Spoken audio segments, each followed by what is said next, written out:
Bonjour à tous et bienvenue sur ma chaîne YouTube Ground Speed. Mon prénom c'est Stéphane et dans la vidéo d'aujourd'hui, je vais vous parler du CGI moins de 80 kg Division, donc les brackets qui ont été révélés hier en live sur YouTube. Donc c'est Greg Jones avec un de ses interlocuteurs qui était tout simplement un nouveau concept en live, tirage au sort effectué comme si c'était la loterie. Donc, ils ont demandé aux fans de choisir les top 4 seeds, hein, qui étaient les 4 favoris dans cette caté de moins de 80 kg. Donc, on rappelle, hein, c'est CGI Greg Jones Invitational qui aura lieu déjà la semaine prochaine, le vendredi 16 et samedi 17 à Las Vegas, Thomas Mack Center. Tirage au sort, 4 favoris. Donc c'est Greg Jones qui avait ouvert un poll directement sur les réseaux sociaux. Qui vous pensez seraient les 4 favoris pour cette KT? Donc les fans auront voté pour les frères Rutolo, Cade et Ty de la team Atos. Et les deux autres favoris viennent de la B team. Donc c'est Joseph Chen et Nicky Ryan. Donc c'est vraiment les top 4 qui sont tout simplement séparés dans les huitièmes de finale. Donc vous avez les deux frangins Atos, so Ty d'un côté et Cade de l'autre. Et ensuite vous avez, voilà, de l'autre côté les deux teams de la B team, c'est Joseph Chen et Nicky Ryan. Donc je vais voir à peu près, je vais vous parler moi, je pense qui va se retrouver en finale, qui va passer les tours. Comme j'ai dit, hein, CGI moins de 80 kg, la bracket, la division est monstrueuse.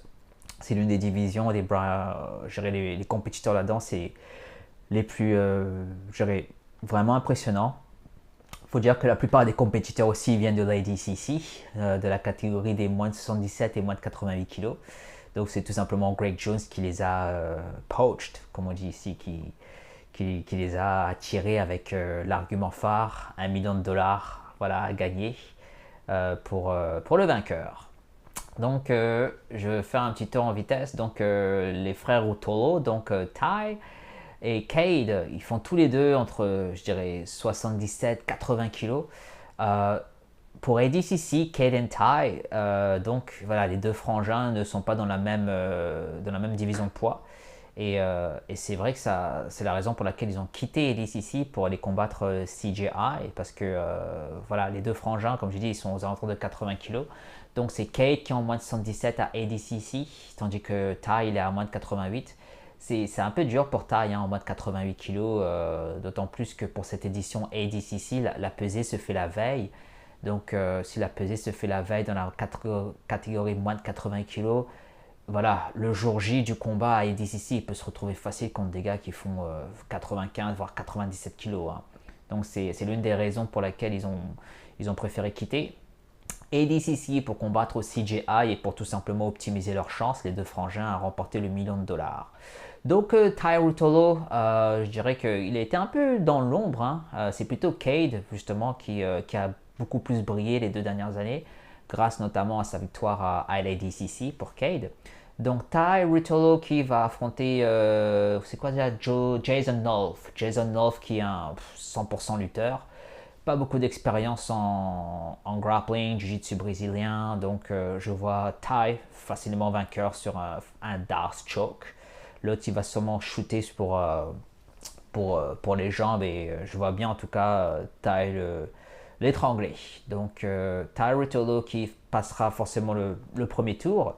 Juste en dessous de la bracket, vous avez Roberto Jiménez contre Levi Jones. C'est un combat que je pense pas l'avoir vu en kimono. Ça aurait été beau, hein, parce qu'ils sont tous les deux de la même génération. Je dirais Jiménez, Roberto Jiménez, beaucoup plus actif que ce soit en gi ou en no-gi, même beaucoup plus lourd, hein. Roberto Jiménez qui lui jongle de catégorie poids. On le voit en moins de 73, à moins de 79. Le gars il combat à plus de 99. D'autant plus que Roberto Jiménez, c'est c'est le IBJJF, World Jiu-Jitsu Champion No-Gi, Absolute. Donc, pour moi, avantage à Roberto Jiménez. Levi qui, très belle prestation. Levi Jones qui, lui, a fait une très belle prestation pendant les ADCC Trials. Donc, lui, c'est Berimbolo et puis c'est les back take.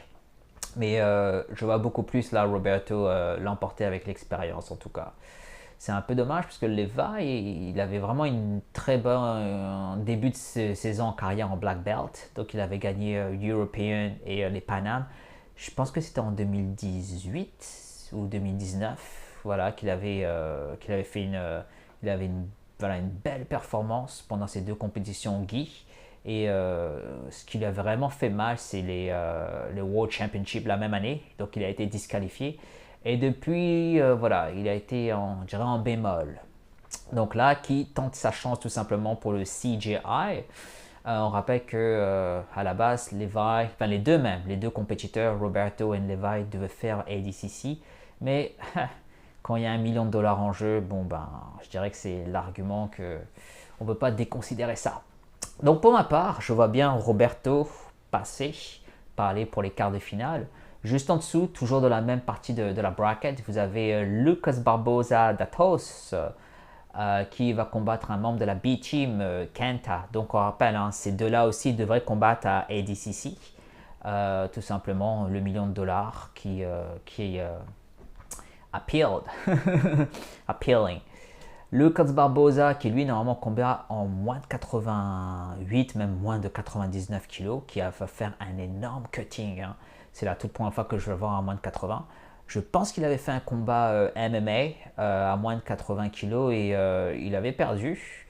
Donc Lucas Barbosa, justement, qui fait comme les combattants MMA qui font des gros cutting le jour de la pesée pour optimiser, pour être beaucoup plus fort physiquement. Alors même si Kenta a beaucoup plus d'expérience, hein, c'est un ADCC Asian Tries winner, il a participé à ADCC numerous times. Je vois en tout cas Lucas Barbosa, cette machine de guerre, surtout quand il est au-dessus, je vois gagner et passer pour le tour suivant. Quatrième combat de la partie gauche de la bracket, c'est Andy Varela qui va combattre Joseph Chen. Joseph Chen de la B-Team. Les deux devaient faire ADCC, pareil, mais ils ont opté pour CJI. Je vois Joseph Chen passer. C'est l'un des favoris. Il a été monstrueux sur les 2 dernières années. Joseph Chen qui est vraiment très intelligent. C'est le plus jeune hein, d'ailleurs je dirais du tournoi. Je crois qu'il a même pas 18 ans. Je pense qu'il a 18 ans. Joseph Chen qui est très fort en passage de garde, prise de dos, pour tout ce qui est aussi leg locks, très intelligent. Il avait dominé d'une manière impressionnante les ADCC European Tries. Et là récemment, là, il a largement dominé son dernier combat à Who's Number One, Elijah Dorsey. Donc Elijah Dorsey de Team Lloyd Irvin qui lui avait gagné les ADCC American Tries. Donc ça en dit vraiment du niveau de Joseph Chen. Et comme je dis, hein, Andy Varela et Joseph Chen se sont affrontés récemment et Joseph avait gagné. Donc je vois en tout cas Joseph passer pour le prochain tour. Alors quand on regarde de l'autre partie de la bracket, donc combat monstrueux, explosif pour le favori Kel Ruotolo qui va affronter Mateus Diniz de la team Marcelo Garcia. Mateus Diniz, c'est un peu comme Lucas Barbosa. C'est la première fois que je vais le voir en moins de 80 kg. Donc il va faire un énorme cutting le jour de la pesée et puis forcément reprendre 8 kg hein, le jour J du combat. C'est quelqu'un qui joue au-dessus, Mateus Diniz, qui va vraiment énormément de pression. Je vois Kate cependant gagner. Tout simplement, c'est un peu spécial parce que les deux frères Ruotolo n'ont pas un style spectaculaire, mais c'est vraiment un style.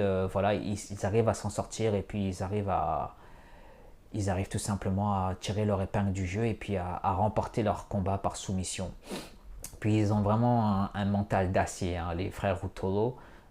C'est juste qu'ils veulent donner aucune position. Dès qu'ils ont une opportunité, ils la prennent et puis ils soumettent leur adversaire.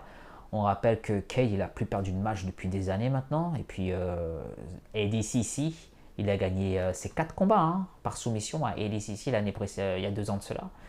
Et il a fait tout justement un combat MMA, Kay Ruotolo, et qu'il a gagné de manière très spectaculaire. D'ailleurs, un très beau striking qu'il avait c'était au One Championship.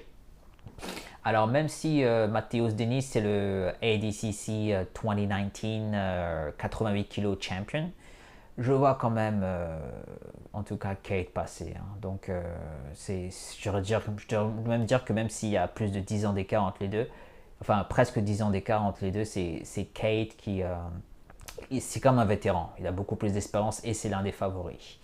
Donc Kate passé en quart de finale. Juste en dessous, vous avez le combat, c'était Renato Canuto et Tommy Langaker. Ça aussi, ça va en jeter. Donc les deux s'étaient affrontés, je crois que c'était l'année dernière ou il y a 2 ans de cela. C'était au One Championship. Tommy l'avait emporté. Tommy Langaker l'avait emporté, je dirais, de manière assez dominante. Hein. Donc Tommy Langaker qui est très présent. Malheureusement, Tommy sort de 2 défaites. Donc après, c'était pas contre n'importe qui, ces 2 défaites. Il a perdu contre Kyle Ruotolo justement et il a perdu contre Andrew Tackett par soumission. Donc Tommy Langaker, on va voir comment il va revenir dans le game. Voilà, il y a $1 million en jeu. Renato Canuto qui lui reste sur une série de victoires assez impressionnantes. Donc Renato Canuto qui est très explosif, qui passage de garde en salto arrière, le gars qui donne du rythme au combat, c'est bien de voir, c'est assez impressionnant de voir Renato Canuto. S'il faut, entre les deux, je donnerais toujours, malgré que Tommy ait perdu ses 2 derniers combats, mais pas contre n'importe qui, je donne toujours Tommy, qui est un ton au-dessus sur Renato Canuto. Donc je vois Tommy passer pour le prochain tour. Juste en dessous, toujours dans le même side de bracket, vous avez c'est Majid H contre Heogan Flanagan. Donc Flanagan, il a fini 4e, hein, ADCC, c'était en 2022. Il a failli faire taper Xande Ribeiro et il a soumis Mason Fowler en moins de 88 en 2022. Donc ça c'était beau, hein. Quand il a soumis Mason Fowler, c'était assez impressionnant. Il travaille beaucoup les jambes et comme Matheus Diniz et Lucas Barbosa, il va faire le cutting justement pour combattre en moins de 80 kg. Donc à la base, il est quand même assez lourd et je dirais que contre Majid H qui lui est très présent sur la scène compétition Nogi ces derniers temps.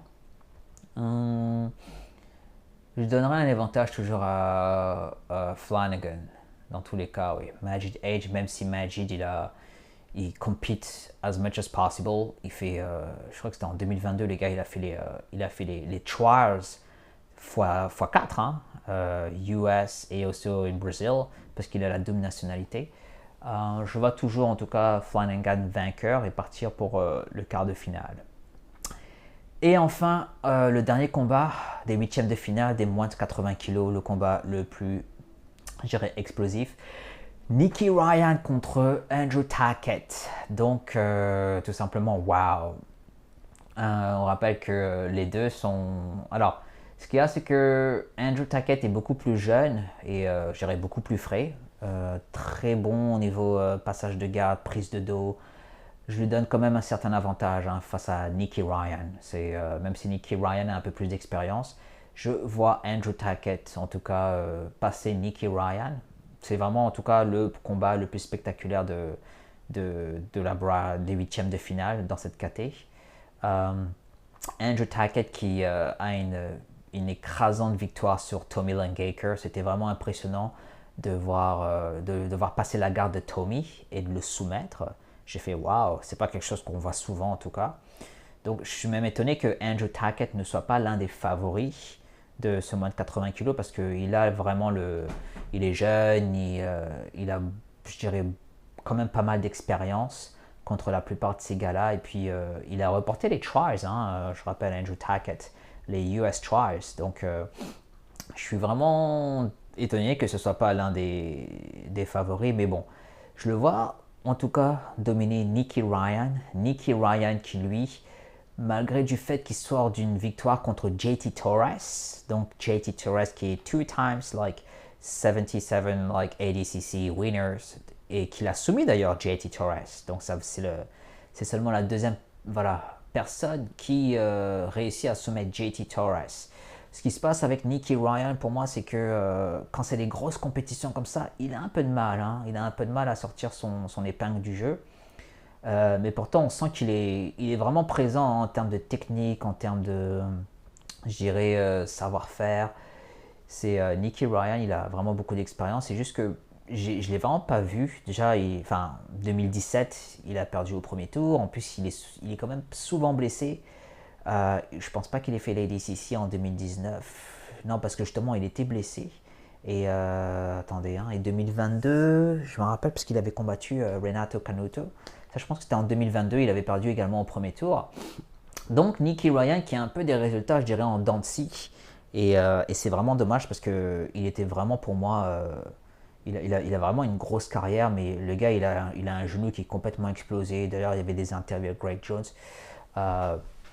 Très beau combat, mais je vois quand même Andrew Tackett, je dirais vainqueur, lui passer la garde et lui prendre le dos. Donc ça, ce sont mes prédictions. Huitième de finale, quart de finale, donc on va repartir pour moi du tableau tout en haut à gauche. Donc je verrai Tari Tolo contre Roberto Jiménez. Ils se sont déjà affrontés. Cade, je crois avait battu Roberto Jiménez, si je ne me rappelle plus, mais ils se sont déjà affrontés.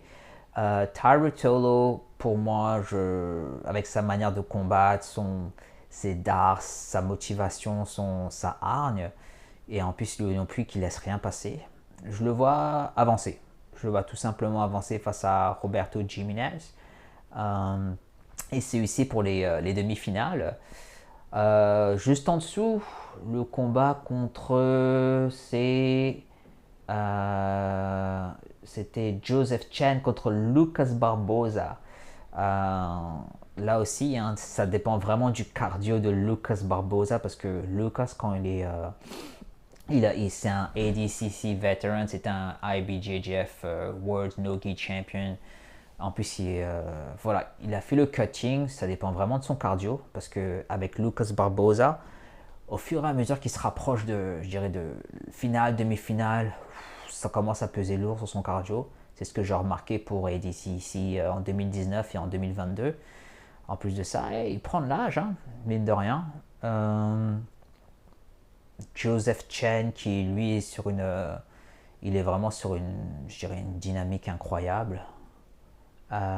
Perso là c'est un peu dur, c'est un peu dur à juger ici. Après il y a aussi les rounds, là c'est 3 rounds de 5 minutes. Je sais que Lucas Barbosa sera beaucoup plus lourd, mais j'ai vraiment peur au niveau du cardio pour Lucas Barbosa. Je vois Joseph Chen passer, même si Joseph Chen est beaucoup plus léger, il sera beaucoup plus léger. Je vois quand même Joseph Chen passer et aller en demi-finale. Ouais, c'est un peu. Ça peut aller dans les deux sens facile parce que si Lucas a la caisse, oui, mais on va dire je vois Joseph Chen passer pour aller en huitième de finale, en demi-finale, pour rencontrer Ty Ruotolo. De l'autre côté de la bracket, je vois Cade Ruotolo qui va affronter, je dirais, Tommy Langaker. Donc, on rappelle Cade qui avait battu Tommy Langaker c'était cette année au One Championship qu'il avait, je dirais, largement dominé. Donc, je vois toujours Cade passer Tommy Langaker pour la deuxième fois. Et celui-ci en finale. De l'autre côté, c'est Flanagan contre Andrew Tackett. Je vois aussi Andrew Tackett toujours passer Flanagan, même si Flanagan sera beaucoup plus lourd. Andrew Tackett, il aura, je pense, l'expérience pour pouvoir le passer. Je dirais que Flanagan, de toute façon, c'est que il faut faire attention à ses soumissions, parce que la clé de bras qu'il a failli passer à Chandy Ribeiro, c'était assez impressionnant. Et puis, il a des très bons leg locks aussi. Il est beaucoup plus lourd. Donc, on va dire Andrew Tackett. Parce que, comme j'ai dit, je suis même étonné de ne pas voir Andrew Tackett favori pour ces brackets de moins de 80 kg. Donc, demi-finale, c'est Ty Ruotolo contre Joseph Chen. Alors, je vois Tai tout simplement passer. Tai passer, Tai qui, comme on dit, hein, il aura vraiment un charge de revanche parce que il était moins mis en avant. Il était moins mis en avant. Pour moi, parmi les deux frères, entre Tai et Cade, c'est Tai le plus fort. C'est vraiment Tai qui a un ton au-dessus. Donc là, Tai, il va vraiment voilà, mettre le maximum. Il sera motivé, d'autant plus qu'il sait qu'il y aura, entre guillemets, hein, potentiellement son frère en finale. Donc, et c'est grandiose d'avoir les deux frangins qui pourraient closer justement la finale et combattre tous les deux pour le million de dollars. Donc Joseph Chen contre Ty Rutillo, je vois Ty passer avec tout simplement l'expérience, la hargne. De l'autre côté de la bracket, Cade Rutillo contre Andrew Tackett.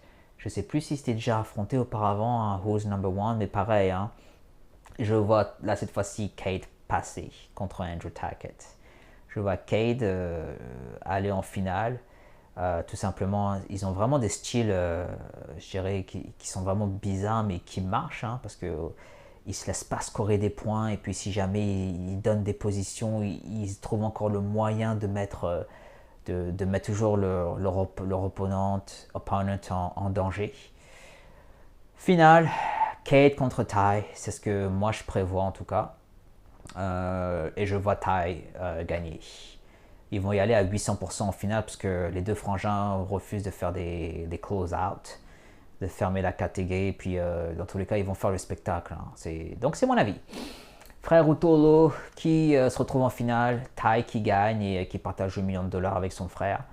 Dites-moi ce que vous en pensez. Hein. De toute façon, c'est, comme j'ai dit, la catégorie qui est la plus impressionnante que j'ai vue ces dernières années.